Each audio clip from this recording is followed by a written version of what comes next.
Nagkusa ang Pilipino nung panahon ng digmaan. Nagkusa. Marunong lumaban o hindi lumaban, nagkusang umahon sa bundok, isa lang ang dala. Dibdib, pagmamahal sa bayan. Babanggitin ko uli yan. Pagmamahal sa bayan. Yang pagmamahal sa bayan, huwag ninyong burahin sa inyong puso at guni-guni. Sapagkat yun ang gumatong sa kalooban ng mga tao magmula sa apari hanggang sa sulok. Yan ang naglagay ng apoy sa mga dibdib ng mga tao noon. So you can notice something about World War II history in the Philippines. It was not a history of defeat.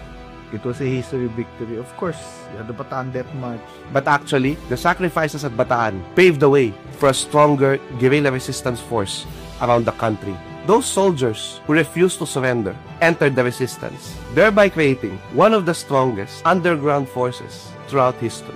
Let us accept nagkaroon ng time na victims ang Pilipino. But there was also a time na dapat natin na yung mga Filipinos were not victims. They took hold of their own fate and they won. And these guerrilla victories proved that our history is a history of victory.